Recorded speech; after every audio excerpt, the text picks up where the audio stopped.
An emotional outcry from hundreds of Austin parents tonight. Good evening, I'm Robert Hadlock. And I'm Leslie Rohde.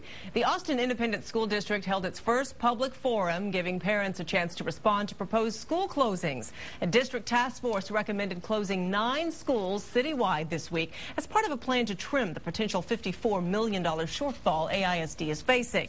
Now, the 9 schools did not have completely full classrooms. KXAN's Jared Wise joins us live from the Delco Center in East Austin with more on this. Jared. Hi there, Leslie. Hundreds of concerned parents covered the floor here at the Delco Center this evening. Many, of course, very emotional. This is a very hot topic. Even so, the mayor has also weighed in, and even though the city has no authority in this matter. And so I stand here speaking in strong opposition to closing Oak Springs Elementary School. Former Texas House Representative and school board member Wilhelmina Delco was the first to voice her concerns in the same center for which she is named. And at one time, that was the reason we closed schools, because they were failing. Now Oak Springs is exemplary.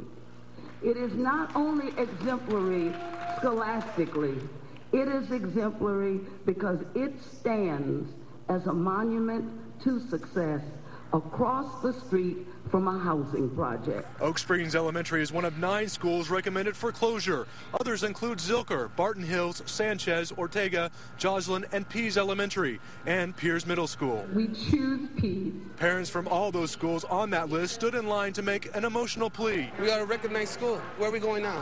Where do they want to move us now? The announcement earlier this week caught many parents off guard. We were shocked, actually, because there's a lot of parent involvement, really high test scores. And those voices are making their way to the mayor. We're getting a lot of communication from the community. Hundreds of emails have poured into the mayor's office, enough to cause the city to speak out against the recommendations. I'm just saying, from my perspective, as mayor of the city, it's kind of counterproductive to our goals and is not good for the health of our close-in neighborhoods. It's a good school, and there are nice teachers, and they are not mean. And even in the sea of posters Wednesday night, the littlest ones were still seen taking a stand. I've gone to Sanchez since pre-K, and this is my last year at Sanchez, and I really don't want it to close. Now, there will be one more public forum tomorrow night at the Tony Berger Center. That meeting also starts at 6 o'clock. Now, there's still several steps before this could go to the board, but that will ultimately happen come March 28th. Reporting live in East Austin at the Delco Center, Jared Wise, KXAN Austin News.